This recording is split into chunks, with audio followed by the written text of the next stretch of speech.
makahanap lang kayo ng isang pangulong umakasa talaga at talaga.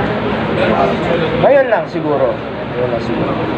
Halos lahat naman nun ay pinakaya-kaya ng mga oligarchs. Ngayon, talagang ang hindi pagpatayan yan. Kami naman, ako, my decision will be according to my conscience, and my conscience is with the Filipino people. And rest assured po, serbisyo sa tao ang unahin natin.